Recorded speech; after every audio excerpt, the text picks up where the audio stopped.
नहमदुहु व नसल्ली अला रसूलिल करीम अम्मा बाद फ़ऊज़ु बिल्लाहि मिनश शैतानिर रजीम बिस्मिल्लाहिर रहमानिर रहीम। ख़ुद हज़रात न्यूज़ राइडर से गौर सरफराज पेशी आपकी खिदमत में हाज़िर है और सलाम अर्ज़ करता है।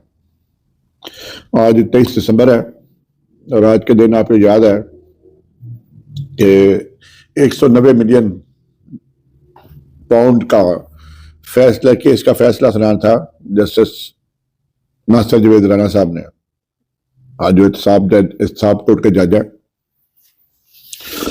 और उससे पहले आपको ये बताऊं, जुम्मे वाले दिन जब ये केस वाइंड अप हुआ है तो 6 बजे तक बहस चलती रही है इस्तग़ासा की, और उसके बाद जब इनकी बहस शुरू हुई है मुल्ज़म पार्टी की तरफ से तो लाइटें बंद कर दी गई और बहस कंक्लूड की है बगैर ही जज साहब ने कहा कि फैसला रिजर्व कर दिया गया, 23 दिसंबर को सुनाया जाएगा।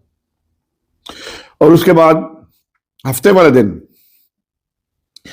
दोपहर 5 बजे एक ट्वीट आ जाती है कि जनाब ये फैसला नहीं सुनाया जाएगा। और ट्वीट करने वाले मालिक साहब हैं जिनका एस्टेब्लिशमेंट से गला रहा है, और उन्होंने कहा जी कि ये आखिरी केस है तो ये फैसला बड़ा तगड़ा लिखना चाह रहे हैं, इसलिए इसको मौखर किया जा रहा है।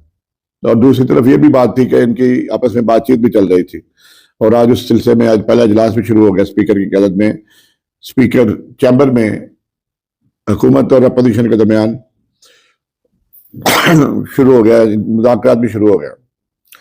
तब ये आज जब मुकल्ला पेश हुए तो उन्हें एक तो रात को कह दिया गया था कि अडयाला में समाअत नहीं होगी, ये G11 मरकज में समाअत होगी जुडिशल कम्प्लेक्स में, तो आप उधर तशरीफ लाइएगा। तो वो जनाब उसने जज ने जब आया तो जज ने कहा जी मैंने तो फैसला नहीं लिखा अभी, तो मैं लिखवा रहा हूँ, तो ये मैं फैसला जो है हाई कोर्ट की छुट्टियां आ रही हैं और उसके बाद मेरा कोर्स है, उसके बाद सुनाऊंगा, अभी 10 मिनट इंतजार करें। 10 मिनट के बाद अभी आधा घंटा कबल उसने कहा कि 6 जनवरी को फैसला सुनाया जाएगा। इसके महरकात ये हैं कि चाहते हैं कि हाई कोर्ट में अपनी मर्जी के जज ले आए उतनी देर तक, क्योंकि हाई कोर्ट में ये इससे तो फैसला पहले ही अनाउंस हो गया। एक रिपोर्टर को पता चल गया कि फैसला नहीं आ रहा, और क्यों नहीं आ रहा वो भी वजह बता दी। और सुप्रीम कोर्ट देखिए चीफ जस्टिस साहब इस पे सोए हुए हैं। ये जुडिशरी को इमरान खान ने हर एक को पहले एस्टेब्लिशमेंट को फिर इस सिस्टम को साइफर केस में इन्होंने तमाम निजाम को नंगा कर दिया था। आज उसने जुडिशरी को भी नंगा कर दिया इमरान खान ने कि इमरान खान को सजाएं जुडिशरी नहीं दिलवा रही, एग्जेक्टिव दिलवा रही है। और एक रिपोर्टर को पता ही पहले पता चलता है मैं अपना आज मंडे वाले दिन फैसला नहीं होगा और ये जनवरी में चला जाएगा। जज ने 6 जनवरी की डेट भी डाल दी। ये हमारा जुडिशल सिस्टम जिसमें आर्टिकल 10A है कि मुल्ज़म को उसका प्रॉपर डिफेंस का मौका दिया जाएगा, और यहां सख्त सर्दी में वहां बहस होती रही और फिर 8 बजे लाइटें बंद कर दी गई जेल की। वो जो कम्युनिटी हॉल था, वकीला हज़रात कह रहे थे कि हम तर कांप रहे थे सर्दी की वजह से, और इन्होंने लाइटें बंद कर दी। केस खत्म करके बाद सारी जेल की लाइटें जल रही थी, तो सिर्फ कम्युनिटी हॉल की लाइट बंद कर दी गई थी ताकि ये अपना आर्गुमेंट सीधा कंप्लीट कर सके। ये सूरत हाल है, और ये है अपनी हमारी जो एग्जेक्टिव है उसका ये हाल है। ये हमारी एग्जेक्टिव देख ले कि जजेस पे प्रेशर कितना है। अभी वो बशीर मेमन साहब के साथ भी ये वो उसको बेचारे को तो जब जिस दिन फैसला सुनाने से पहले वो उसने लिख दिया कि मैं फैसला नहीं सुना चाहता, इससे नहीं ठीक, लेकिन उसको कहा नहीं सुनाओ फैसला। तो ये जुडिशरी का किधर गया? वो कॉन्स्टिट्यूशन में 10A का जो आपने राइट दिया था, राइट टू डिफेंस और फेयर ट्रायल का राइट, किधर गया? ये तो तमाशा है, जुडिशरी तमाशा लगा के रखा हुआ है इस गवर्नमेंट ने, इस एस्टेब्लिशमेंट ने। एक तरफ आप सजाएं सुनाते हो सिविलियन को, और यूरोपियन यूनियन वाले कहते हैं जी आर्टिकल 14 जो इंटरनेशनल आपने इस पर दस्तखत किए हुए हैं, तो उसमें लिखा है कि हर मुल्ज़म को हक दिया जाएगा, फेयर ट्रायल का मौका दिया जाएगा। तो किधर गया वो आपका फेयर ट्रायल? यूरोपियन यूनियन ने सख्त मजम्मत की है इनकी। यहां मुजस्समा उठाने की सजा 10 साल है, यहां गेट पे पहुंचना, किसी के घर में पहुंचना, उसकी सजा 10 साल है। सजाएं तो 25 बंदों को दे दी, लेकिन आज तक जिसने कॉन्स्टिट्यूशन को तोड़ा उसको सजा दी गई है। आज ही मैं चले अपने नादरीन से सवाल पूछ लेता हूं। नादरीन, आज तक किसी को इतना बड़ा जुर्म है, आर्टिकल 6A-B-C लिखा हुआ है कॉन्स्टिट्यूशन में, एब्रोगेशन ऑफ द कॉन्स्टिट्यूशन की सजा मौत है, कैपिटल पनिशमेंट है, क्या आज तक किसी को दी गई है? ये आइन जो है ये सिर्फ आपने पढ़ने के लिए रखा है, इसमें अमल तो करना ही नहीं आपने। ये जो सिविलियन का ट्रायल हुआ है, इसमें आर्टिकल है 175(3) कॉन्स्टिट्यूशन का, जो जो जुडिशरी को, एग्जेक्टिव को, पार्लियामेंट को अलग-अलग करती है, तीन pillar of the three pillar of the states.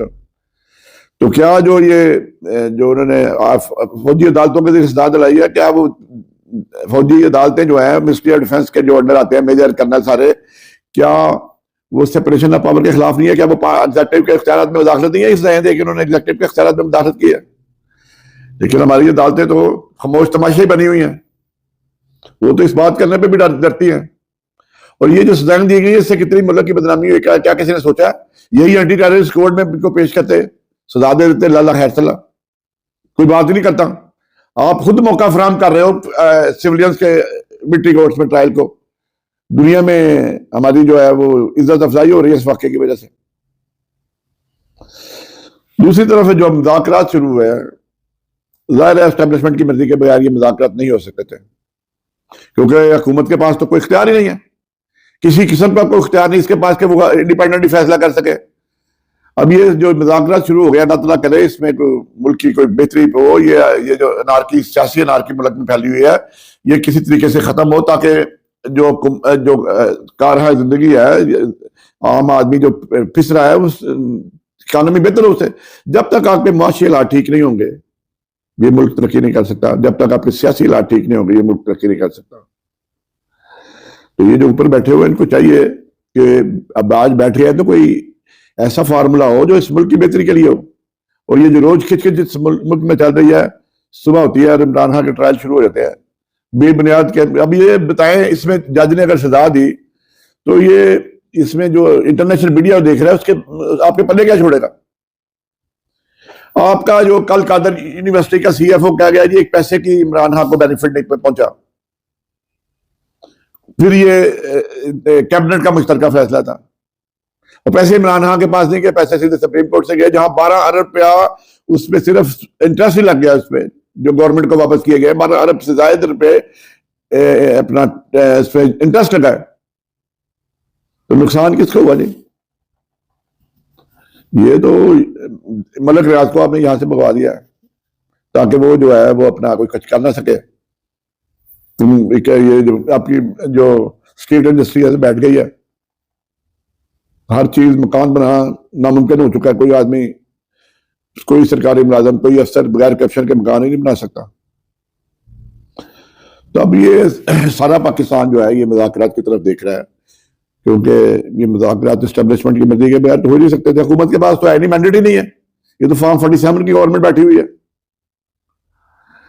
तो अब देखें हम इसमें क्या ऊँट किस करवट रुख बदलता है, उस पर आगे क्या होता है, क्या हालात आगे होते हैं।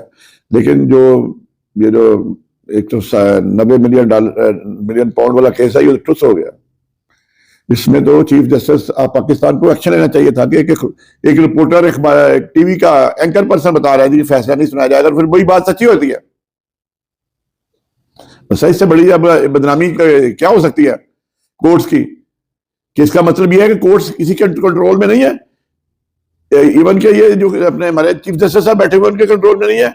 ये अब चाहते हैं कि पहले हाईकोर्ट के इस्लामाबाद हाईकोर्ट में अपने जज पटवारी भिजवाए जाए, ताकि वहां से ये सजा जो है उसको सस्पेंड ना हो सके। तो और सुप्रीम कोर्ट में भी अपने जज लाना चाहते हैं, जाले जज लाना चाह रहे हैं। तो बिलावल भुट्टो कह चुका है कई दफा।